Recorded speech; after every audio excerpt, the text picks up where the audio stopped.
Great to be joined here on Sports Sunday by Jon Peters. Jon, it's great to have you in with us. I know a lot of people in the Houston area, they know the name Jon Peters. Your story obviously is a very good one. You've now written a book. We're going to get into that obviously as we see it right here. Right. Jon Peters, the baseball player in high school at Brenham. Tell us about that. Well, I was very fortunate to play in Brenham. It's known as the capital of, or the baseball capital of Texas. We had great players, great coaches, and I happened to get on a roll and won 53 straight games. And what was it like on a Friday night, a Saturday afternoon, pitching and the scene that you created out there? It was always a lot of excitement. The fans always came out and supported Brenham baseball. But as I look back on it now, there was a lot of things I just kind of pretended back then, and I pretended that everybody thought I was this all-American guy, and in reality, I was trying to really be perfect, and that wasn't me. Great years at Brenham. Obviously, you hoped for them to continue, wanted to play baseball at A&M, also got sidetracked there with injuries. My dream when I was 6 years old was to play professional baseball, and that's all I wanted to do. And then when I went to A&M, arm surgeries started, and I got bad mechanics, and then baseball was pretty much over after the fourth surgery. I kind of knew it was over. I had a Tommy John surgery with Dr. Andrews.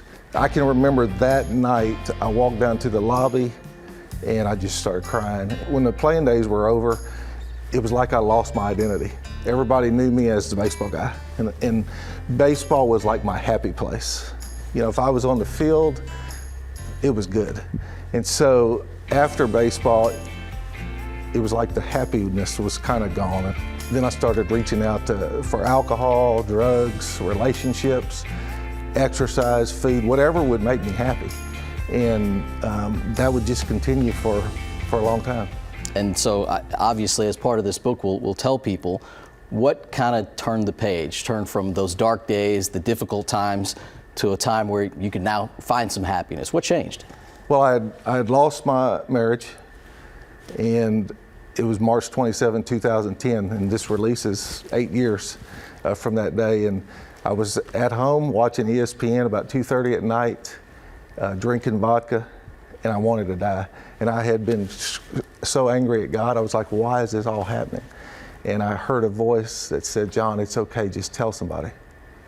And I started calling people for the first time, and I started reaching out for help, because I always thought growing up I had to be tough and I had to be strong, and I couldn't ask for help, and if I did, it was a sign of weakness. But what I found is when I reached out to people, they were right there. And I was always afraid of what people would say. Oh, he's a loser or whatever. That didn't happen. No one judged me. It was like, hey, Jon, it's okay. And what I found is when I started being real with people, they started being really real with me, and we started connecting, and that's when life really took off. Is that some of the idea? I know you do a lot of motivational speaking. I know a lot of that will be in the book. To be open, to be willing to, I guess, kind of be vulnerable. Is that part of the story of the last 8 years of your life? Right. Yeah, I'm pretty open about things and very vulnerable.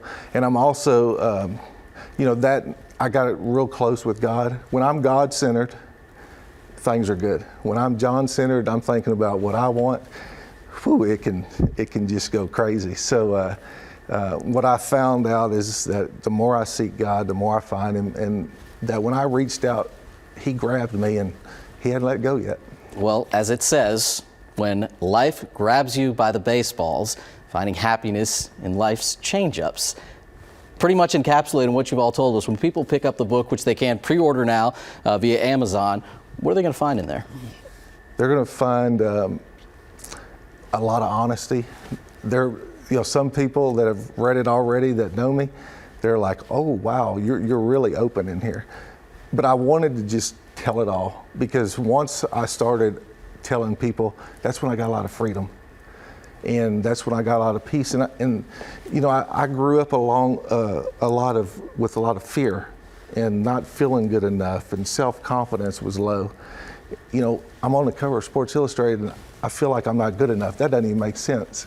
But I see a lot of people today like that. And so it's been real rewarding when I share that with people. Some of them say, man, I feel the same way. Well, at the time, you're a high school kid, the first high school player to be featured on the cover of Sports Illustrated. This is you, Super Kid. What do you think when you see that? Well, I have to pinch myself because I say 53 in a row. Really? This happened? That guy looks very confident, but inside he was dying. And what do you want people to think when they pick up that book? Would you like to be remembered as much for that as you are for this? Yeah, I'd like to be remembered more for this, more for extending my arms and saying, hey, it's okay if you're not alone, and however I can help. That's what I want to do. And the main reason I wrote this was, number one, to glorify God, and number two, to help others. If I sell one book or 10,000 books, it's okay if it helps one person. Lastly, the title, so creative. Where's that come from? That just popped up in my mind one day. I was driving, I was at 59 in Beltway, and I was on the ramp, and it popped into my mind. I called a friend, I said, hey, what about When Life Grabs You by the Baseballs?